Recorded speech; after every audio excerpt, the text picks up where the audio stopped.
Talking about the movies.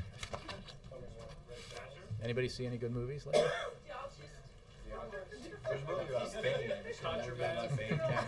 It's a documentary. Something of Spain. All the President's Men. Golden Globes. Anybody watch the Golden Globes? Very interesting. I have no announcements to make. Welcome to the White House for your daily briefing. So I will go straight to questions. Ken. The President's going to be meeting with King Abdullah today. What is he hoping to accomplish with this meeting? And at this point, what are the expectations for Middle East peace? Well, the President is meeting with the King of Jordan, as you note. They will discuss a variety of issues, as they always do, regional issues, as well as King Abdullah's important leadership role in the region, notably through his pursuit of our shared goal of a two-state solution through the Middle East peace process. They will also discuss Syria and the King's courageous statements calling on President Assad to step down in that neighboring state.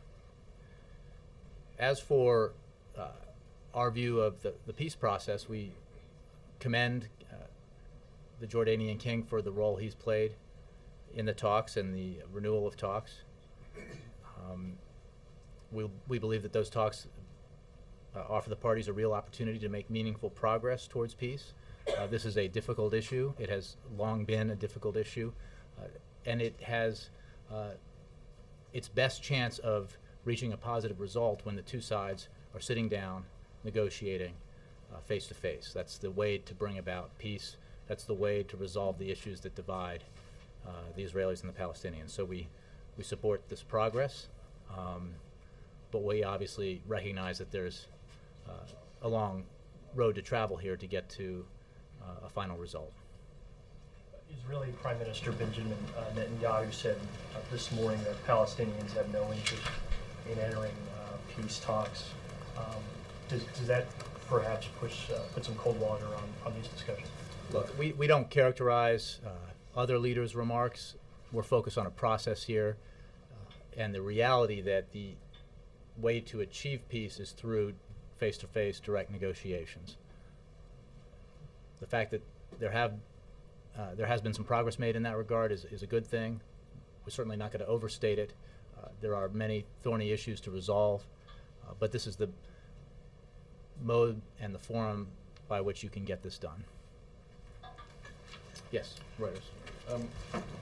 Some members of the Job Council would like the U.S. to stop taxing overseas profits. Does the administration support that proposal?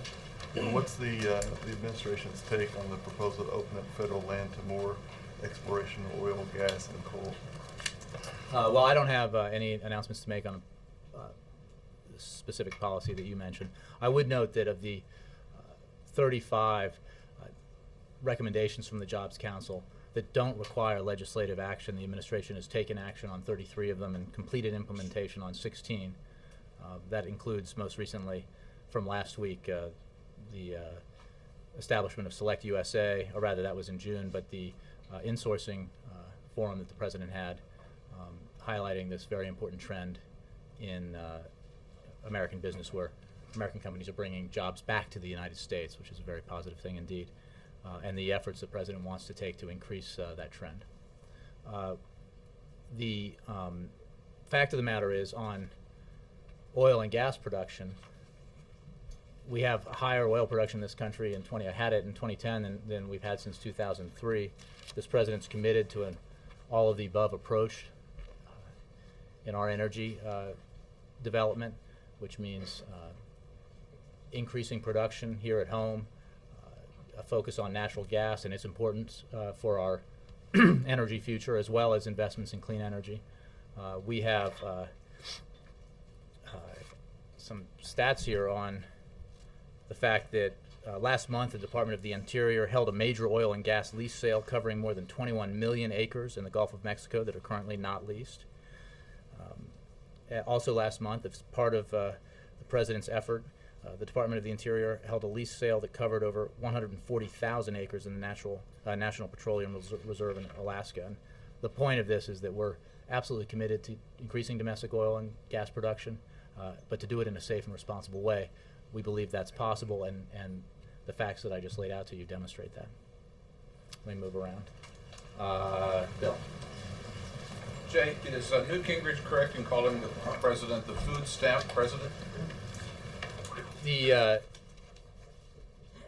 fact of the matter is this country is emerging from the worst recession since the Great Depression, the greatest economic and financial crisis of our lifetimes.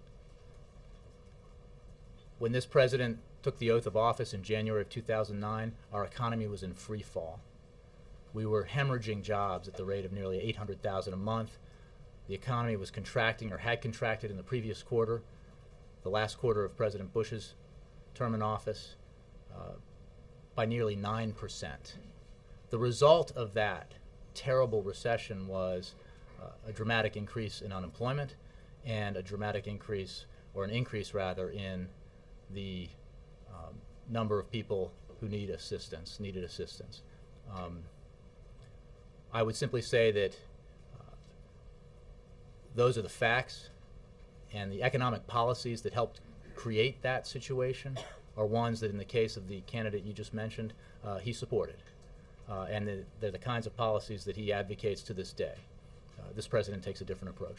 So the language that the speaker uses is that these are people that President Obama put on food stamps. Well, you know as well as I do that that's crazy. April? Jay, on the economy and somewhat what Bill was talking about, the president has been in office more than 2 years, and some are saying that after 2 years, the president should take responsibility for some part of the economy. Where does the Bush presidency end in this presidency when it comes to the economy, and where does this president pick up in taking responsibility for the economy? Well, the president took responsibility on the day he was sworn into office and began a process of creating policies and implementing them that have helped us return to economic growth, have helped us have an economy that has created more than 3 million private sector jobs in the last 22 months, I believe. The fact is, the hole that was dug by this recession was very deep, and we are still climbing our way out of it. There is still much more that needs to be done, and that's why the president is focused on passing the American Jobs Act, for example, the need to work with Congress to do more to help the economy create jobs and grow faster.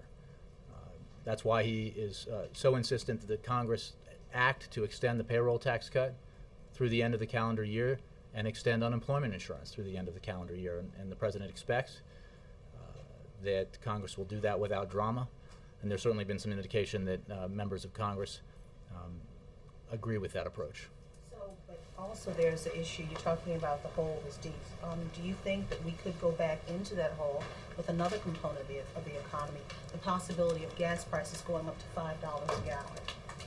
Well, this president remains concerned about oil prices and the effect an increase in gas prices can have on Americans across the country who are struggling to make ends meet. That's been the case since the day he took office. It has been an issue that we are always focused on, as we were when there were price surges last year during the Arab Spring, and we continue to monitor that. It's why the president has the all-of-the-above, all-inclusive approach to energy development and production that I described earlier at this briefing. And again, it's why it's so important to have domestic oil and gas production increase as it has, and to have our reliance on imports decrease as it has. But this is long-term work, April, as you know. We need to take a multifaceted approach to developing oil and gas resources here at home, to developing clean energy sources, as well as taking other measures to reduce our dependence on foreign oil.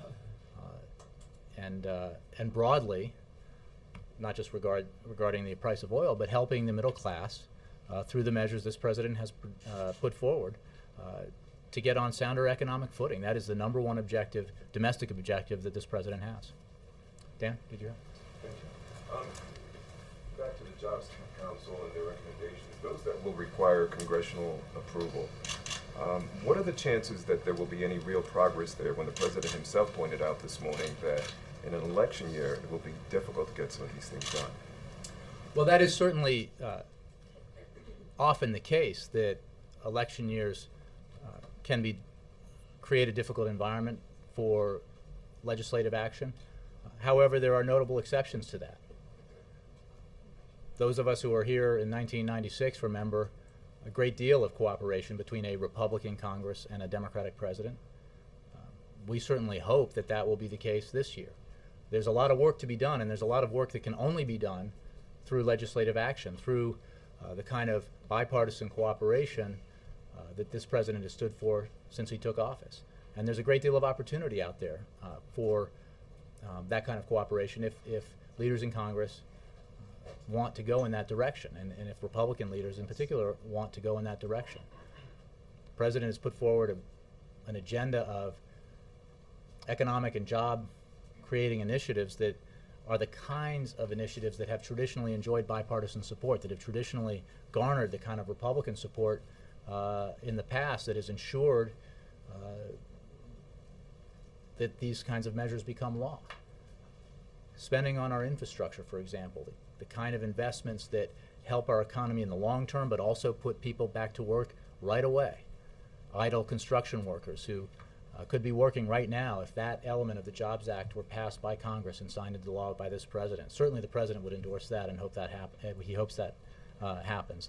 And that's true of a variety of measures that could be acted on if we can get the kind of bipartisan support that can be tough to find in an election year, but there's certainly precedent for it. When the President views the economy overall, what does he rate it at right now? I mean, where does he see it? Well, I haven't discussed it in those terms with him, but I know that he believes we are on a better path. The economy's been growing now for 2 years, roughly. I forget the number of quarters, but after shrinking considerably during the recession, the economy has been creating jobs, 3.2 million private sector jobs thus far, and that's all.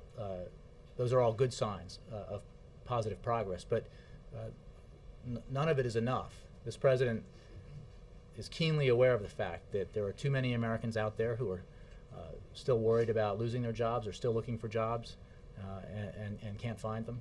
That's why he's focused on doing everything he can, working with Congress and using his executive authority to address that need for economic security and the need to grow the economy further and create jobs. One quick question back on Newt Gingrich, also out on the trail today.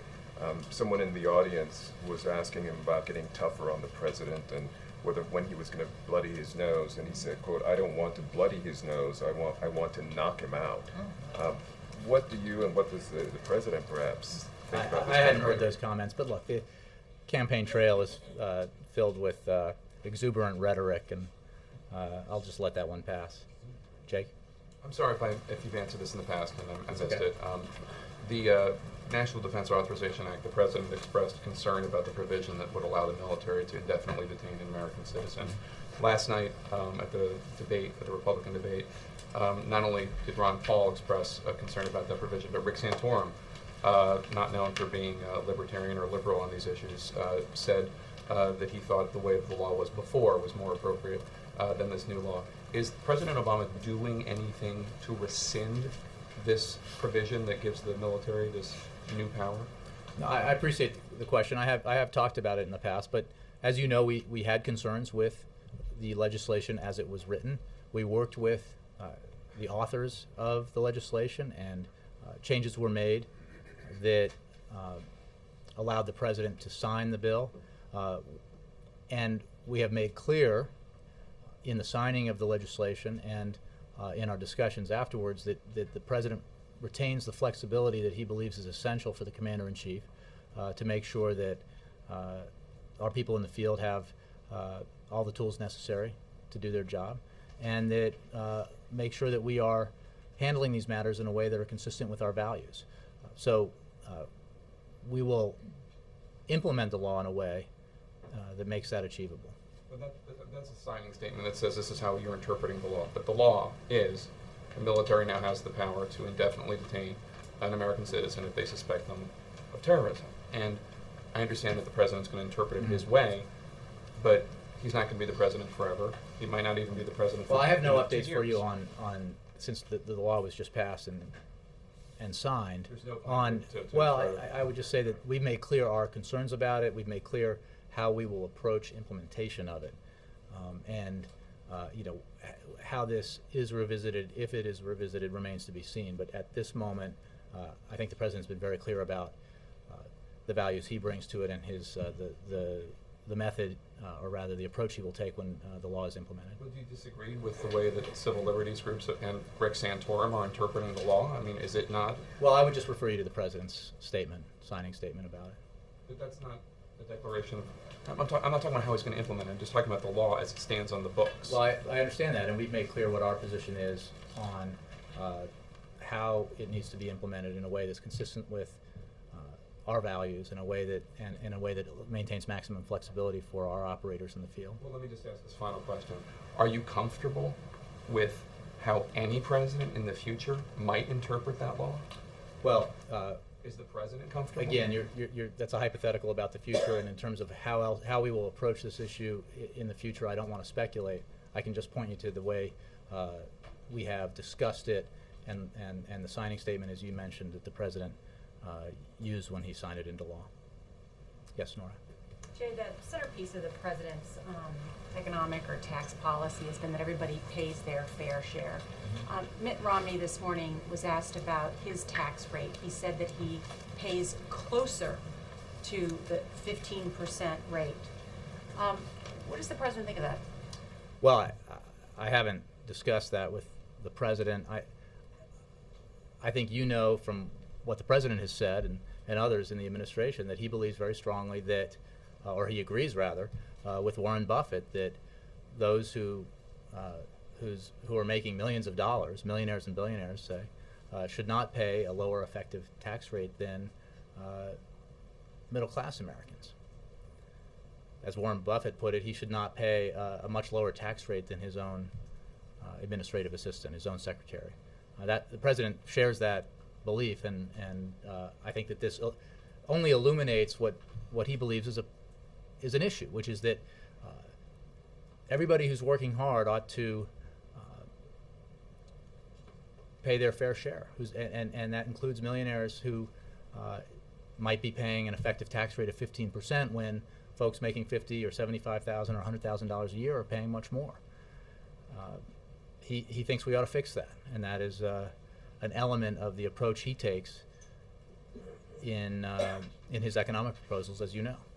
Mitt Romney's just following the law, isn't he? Well, I'm not disagreeing with that. The president believes that we ought to change the law for that reason.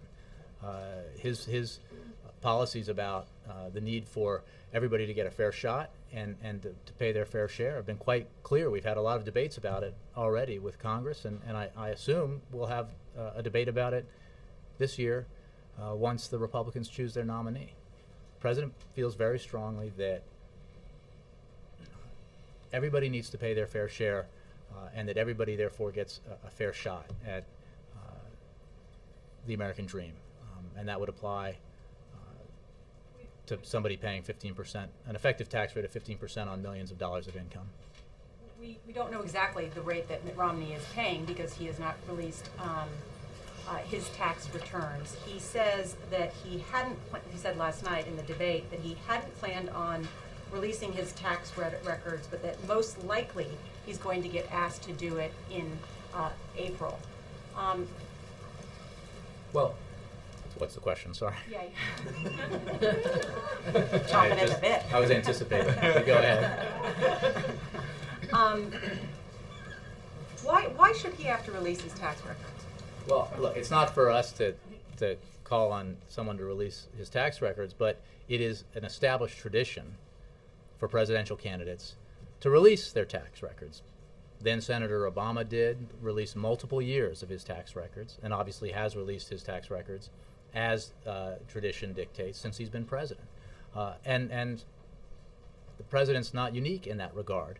President George W. Bush President Clinton, nominees for each party for years and years and years. I think going back to 1976, this has been a very standard tradition. And obviously we think it's a good tradition, and that's why then Senator Obama released his tax records going back, I think, 6 or 7 years when he was a candidate for president in the 2008 election cycle. And I believe, I think it was a tradition that was initiated by then presidential candidate George Romney back in 1968, who released 12 years of tax records in 68, as I understand it. Finally, can I just follow on Bill's question about... Just happened to know that. Just want to follow on Bill's question about Gingrich I'm a last student night, of saying that presidential politics. Yeah. more people have been put on food stamps by Barack Obama than any president in history. It is true that since Barack Obama has been president, it's gone up 45% the number of people on the food stamps. So what is inaccurate about what Speaker Gingrich said? Well, I answered this question already, Nora. I think everyone understands that this economy took a body blow in 2007, 2008, from which we are still recovering, and that resulted in an economy that was contracting, that was shrinking at an historic pace, an economy that was... That the number of people has gone up more than any other president. You're just saying it's not the president's fault. Well, I'm saying that it was a result of the worst recession since the Great Depression that was brought on by economic policies that certainly predate this president, and that this president has been working very hard with his team to try to fix, and working with Congress to try to fix and correct, so that we can grow as we have been growing on his watch, so that we can create private sector jobs as we have been doing, 3.2 million private sector jobs in the last many months.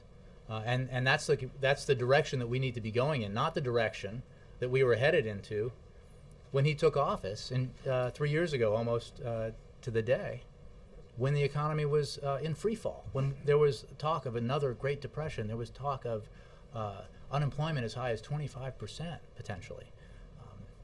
Because of the actions that this president took, working with Congress, we averted that absolute calamity, but the impact of the recession has been severe, and it's been severe on the most vulnerable Americans, and it's been severe on middle-class Americans who have had to struggle to make ends meet as a result of it. And that's why this president's focus is so keenly on helping those Americans deal with this economy, emerge from the recession on sounder economic footing, and why he believes that the folks who benefited the most from the previous 10 years, who saw their share of the nation's wealth increase dramatically while middle-class Americans saw their income shrink or stagnate, that they need to pay their fair share, which goes back to the Buffett rule and the idea that someone making millions of dollars should not pay a lower effective tax rate than somebody making 50 grand or 75 grand.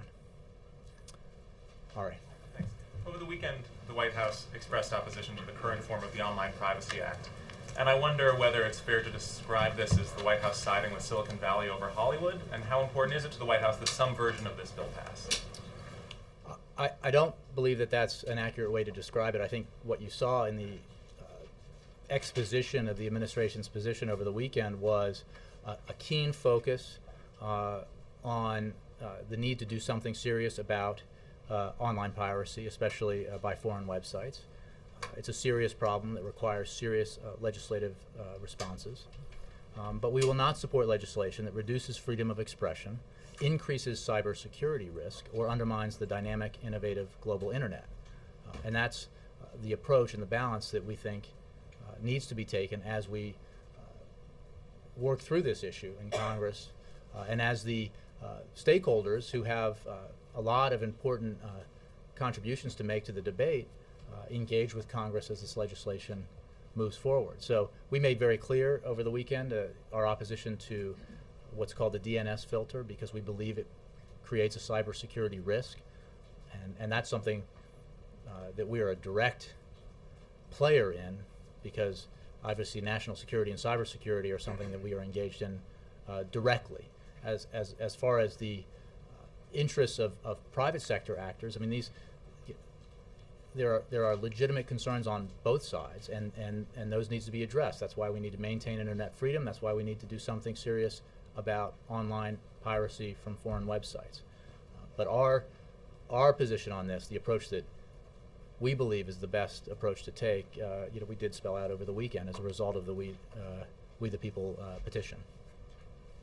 Yes, Ed. Jay, you've said before from the podium the president spends, I think, about 10% of his time, or some small number like that, on the presidential campaign. So how did you know about George Romney's 12 years of tax I said that he spends it. I do a lot of reading, Ed. He didn't tell me about that. So your percentage is what, 30 or 40%? No. I just read that in probably an article that one of your colleagues wrote. Okay, good. Now, I don't know how many years, maybe you do, George Romney released of his college transcripts, but Republicans like to complain the president has not released his college transcripts. What is the stated reason for that? I refer you to the campaign. I mean, I think sure. I think we've answered this a bunch. I think that the tradition of releasing income tax records for presidential candidates for serious potential nominees and nominees of the two parties is well established. It's not a law, but it's well established, and it's one that this president abided by when he was a candidate as senator. It's one that numerous Republicans and Democrats have abided by, and we just think it's a good idea. I want to go back to the Jobs Council because it seems like the whole point has been, the narrative has been, the president is acting on jobs and other things as part of the whole We Can't Wait campaign. Republicans, as you can imagine, are very excited this morning to read the report, and it has a whole section, the president's own Jobs Council, saying that, as was talked about a little bit before, more oil and energy production, and his own Jobs Council says that this could create hundreds of thousands of jobs, which has really been a Republican talking point on Keystone, that could create, if not hundreds, maybe tens of thousands of jobs, something you or maybe 6 or 7. I mean, there's some jobs, that's right. So the president's own Jobs Council now, though, seems to be agreeing with the Republicans that at least, they don't specifically mention Keystone, but a lot of jobs could be created, regardless of the number, a lot. Well, so why hasn't the president signed the certification yet? Well, first of all, the Jobs Council wasn't talking about Keystone specifically. The Jobs Council was talking about the importance of expanding domestic oil and gas production, a goal this president shares and has expounded upon at length and has taken action as a policy matter to demonstrate his commitment to. But the certification is sitting on his desk right now, so you say he's taking action. It's ready to act on right now.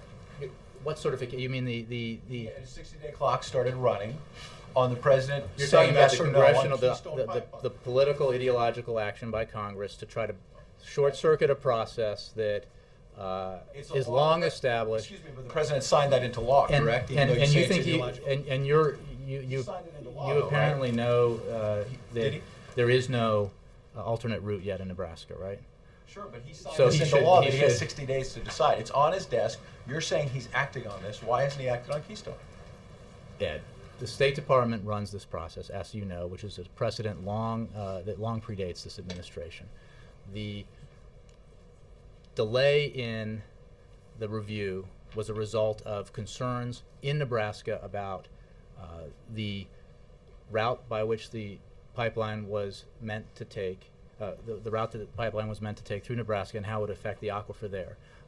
Concerns that were expressed by a number of stakeholders there, including the Republican governor of Nebraska. When the State Department decided that those concerns were legitimate and there needed to be an alternate route, that began another process. And this process requires the careful weighing of a variety of criteria, and that has always been the case. Everyone, a lot of people, and certainly we, made clear back in December that a political effort to short-circuit that process for ideological reasons would be counterproductive, because a proper review that weighed all the important issues in this case could not be achieved in 60 days, according to the State Department, which again runs this review process. I don't have any updates for you. I refer you to the State Department on where that stands now that the legislation has been signed into law. But it is a fallacy to suggest that the president should sign into law something when there isn't even an alternate route identified in Nebraska. And when the review process is, there was an attempt to short circuit the review process in a way that does not allow the kind of careful consideration of all the competing criteria here that needs to be done. Shouldn't the council report say we could create hundreds of But- thousands of but jobs Ed, if we wait 3 or 4 years? I understand that there's you're an trying to expectation that you're creating conflate- jobs. You're trying to conflate something here that the Jobs Council didn't say. The Jobs Council supports increased oil and gas production, which the President supports, and in fact, as I read out earlier, has taken action on. The President believes, for example, that natural gas is an important component of our energy future, and he is very supportive of exploiting that resource in this country in a safe and responsible manner going forward, as he is, and as he has shown he is with regards to oil production here in the United States. He also is committed to an all-of-the-above approach, including the development of clean energy resources here in the United States, all with the aim of reducing our dependence on foreign oil. And the fact of the matter is, domestic production is up, and imports are down. We will continue to pursue this all-of-the-above approach because it's the right thing for the United States. It's the right thing for our national security, and it's the right thing for our economic security. Yeah, Jerry. And then Ann. Thanks for the campaign trail. Does the president have any reaction to the departure of his former ambassador to China from the Republican nomination process? I don't have any for you. No, I haven't. Much to the chagrin of a lot of people, I haven't talked politics with him today. But Does the president have any reaction? I know this is probably another no, but does the president have any reaction to the entry of Stephen Colbert into the Republican process? I have none to report. Does he think that there's a point to be made about super PACs?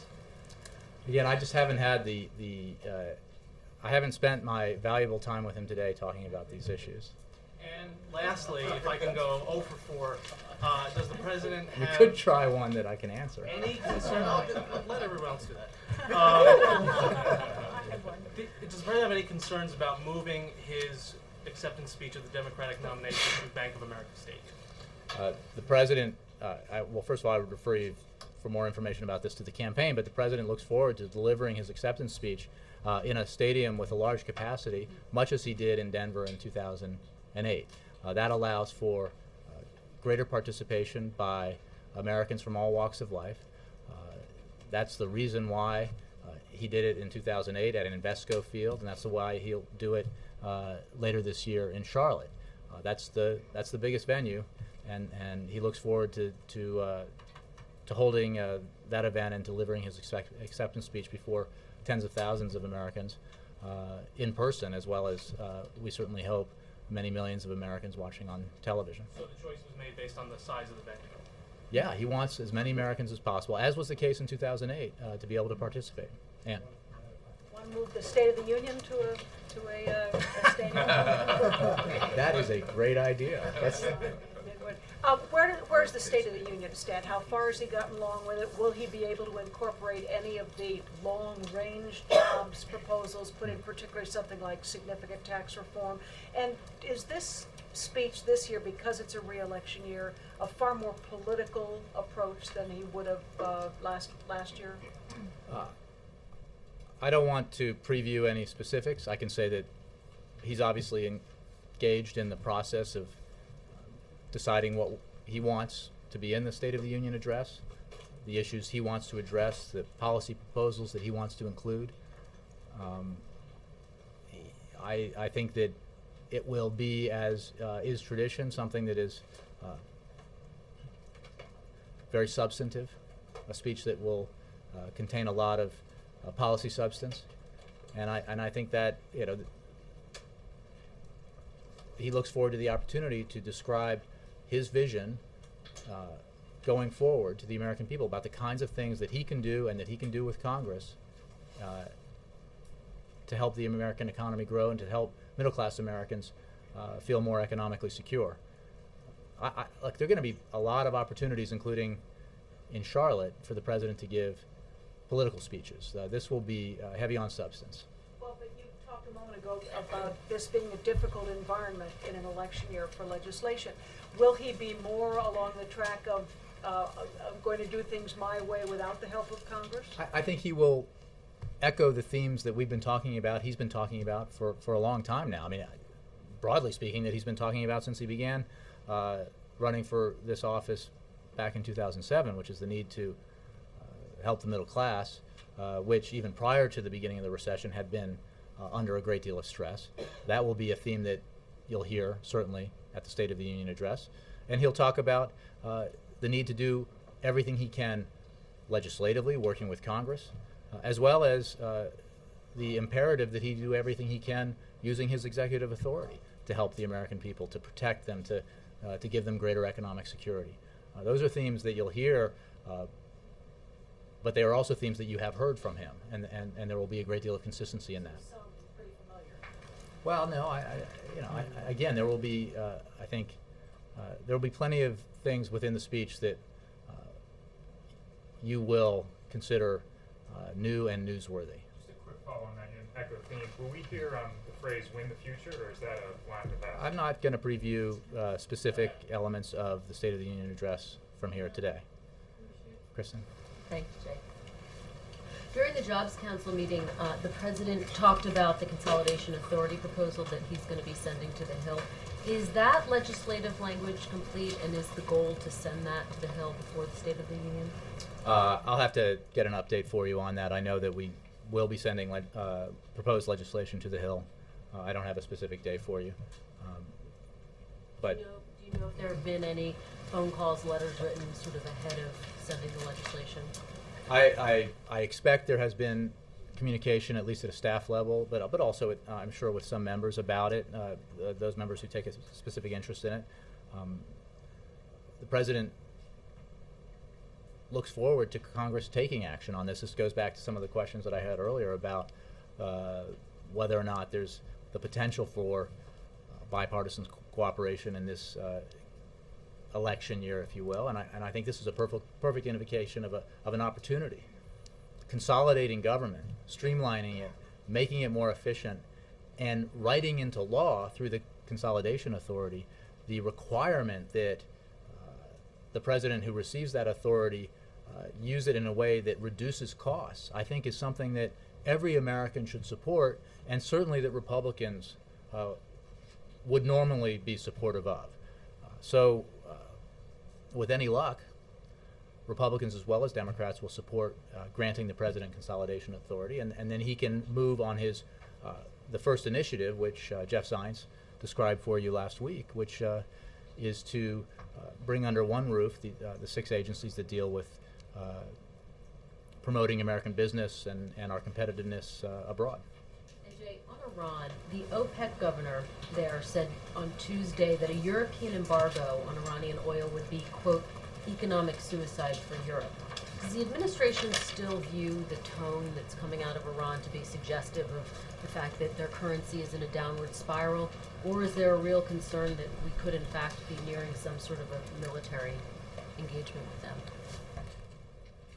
I think there is no doubt that the concerted effort of this administration, working with our international partners and allies to implement the most stringent sanctions against Iran in history, have had a significant impact on Iran, on the Iranian economy, and have contributed to the fissures within the Iranian leadership that many of your colleagues have reported on. They are also probably a precipitating factor in the kind of provocative statements and diversionary tactics that the Iranians have used to try to change the subject from the fact that they will not abide by their international obligations, and that is why they are the subject of this kind of pressure and this kind of isolation. We will keep up that pressure, and we will keep up the effort to work with our allies and partners to further isolate Iran, even as we make clear that there is a solution here, and that is for Iran to get right with the international community. That is for Iran to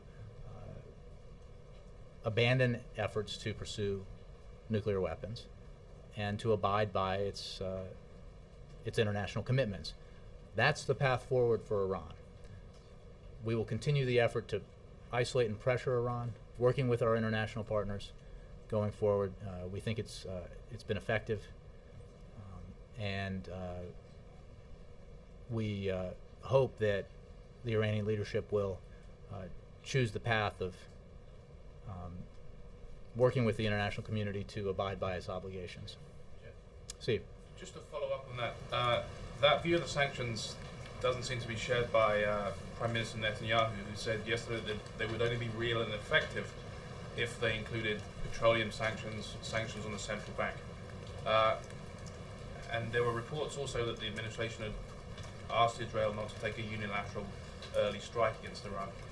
Is it fair to say that the US and Israel are not on the same page on the speed and method of deterring Iran? Well, the remarks that I believe the Prime Minister made to the Australian actually were of a different nature, where he talked about the effectiveness of the sanctions regime, and we certainly share that view.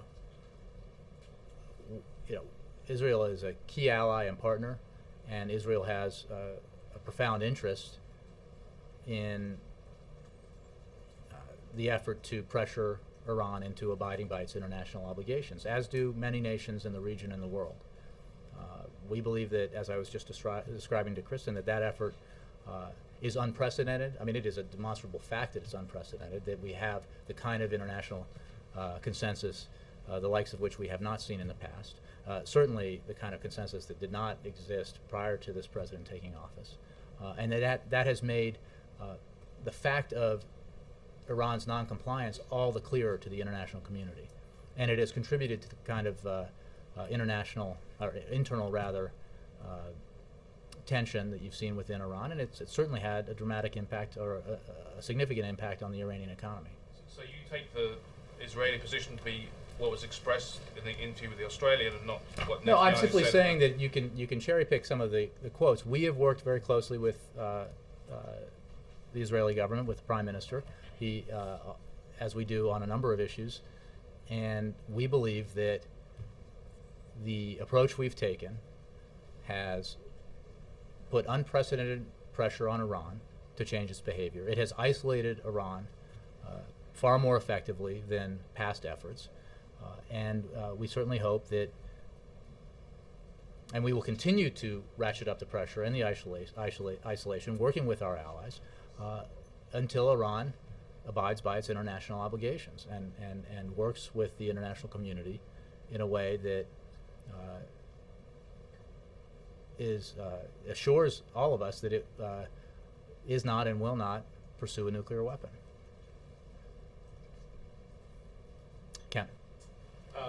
When the president meets with the King Abdullah shortly, how important will the effort to talk Israel out of a military strike on Iran be? Well, I don't have any specifics to provide to you about a conversation that has not yet taken place. There are a variety of issues that the King and the President will discuss, including the Middle East peace process, including Syria, including the King's efforts towards reform in Jordan, which we support. I would note, with regard to Syria, that one of the signs of desperation that we've seen in the Assad regime is the fact that that the head of the Quds force, Suleiman, visited Damascus, and the fact that Assad is relying on essentially his last friend for support in his repression against his own people, I think, makes all the clearer that his time has come. He must go. He must step down. Italian ship? Yes, Connie. Thank you. Have you been in touch with the Prime Minister or Italian authorities? Do you have any comments? And does this disaster make any statements on Americans taking ships that might be under foreign control? Is there a danger, perhaps? Connie, I would refer you to the State Department, where I think they've been handling questions about Americans aboard the cruise ship. But this is obviously a terrible tragedy. We've all seen the horrific images, and our hearts go out to the families of the victims, both American and from everywhere else. But in terms of the other questions you had about it, I would refer you to the State Department. Is President Obama going to call the Italian? I don't have any updates on foreign leader calls. John Christopher, and then Chris. The State of the Union will be focusing on domestic issues, the economy, et cetera. how much of this State of the Union will be focused on an international audience, especially in terms of what my colleagues just mentioned, as well as the Euro and the European countries being downgraded by S&P? I will ask you to listen and read the speech. I'm not going to preview it for you here. There's, as part of the tradition of the State of the Union address, I think it will be broadly cast, but I don't want to get into percentages about how much on domestic issues, how much on international, which ones have more attention. We'll let you guys judge that after he speaks. Chris? Jay, I want to ask you about a settlement that the Equal Employment Opportunity Commission reached earlier this month with a military contractor called DynCorp. A straight employee there was allegedly harassed based on his perceived sexual orientation, and when he complained, the company did nothing. He was awarded $155,000, but the company isn't required to change its non-discrimination policy to include protections based on sexual orientation. DynCorp receives more than 96% of its revenue from federal contracts that amount to $2 billion each year, making it the 32nd largest federal contractor. Does the White House have a problem with companies having policies allowing this kind of anti-gay harassment if they receive this amount of federal money? You know, Chris, why don't I take that question, because I know none of the details that you just described, so I don't want to make a general statement about it, since I know nothing about the specifics, but I'll take the question. Again, I don't want to do it. You just listed a number of details about a case that I don't have any information on, so why don't we take that question and I'll get back to you. Yes, Washington. Jay, back on food stamps for a second. What policies did Newt Gingrich advocate as Speaker 15 years ago that now are resulting in more people? No, I said that the economic policies that contributed to the Great Recession were supported by and are being proposed by, I believe, all of the leading contenders for the Republican nomination. I mean, that's a fact. So, well, are you contesting that the economic policy had nothing to do with, I mean, the approach, say, to regulating Wall Street that was taken by in the lead up to the worst financial crisis since the Great Depression? That's not an approach this president shares, and yet we've heard from every major Republican candidate that they would abolish Dodd-Frank, the reforms, the Wall Street reforms that this president signed into law. Astoundingly, you hear from some folks running for office that they would not only either water down or abolish those important Wall Street reforms, but they would further reduce regulation of the very financial sector that contributed so mightily to the economic hardship of so many millions and millions of Americans. That's just an approach we disagree with, and we look forward to the debate with whomever emerges from the primary process. Yes. Thank you, And then Jay. all the way in the back. Some supporters of the Occupy movement on the Hill this morning had a huge banner saying, liberals admitted Obama let you down. How worried is the president that the most liberals of his supporters won't show up on election day? Yeah, these are questions I would direct to the campaign. This president's focused on the job he needs to do as president of the United States, and he is focused primarily, when it comes to domestic policy, on continuing the recovery, improving growth, improving job creation. We have had some positive signs in the economic picture, but we have a lot more work to do.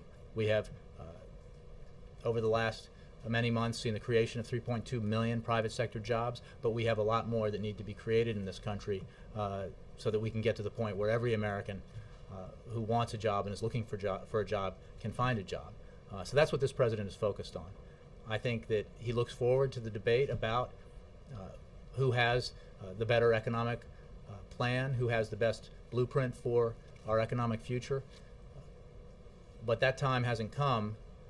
He's now focused on the work that he can do as president of the United States, working with Congress, working with his, working through his executive authority, working with the private sector to do what he can to improve the American economy and improve the job picture, as well as obviously our national security. So, He understands that some of them are very disappointed with the type of administration. I think this president's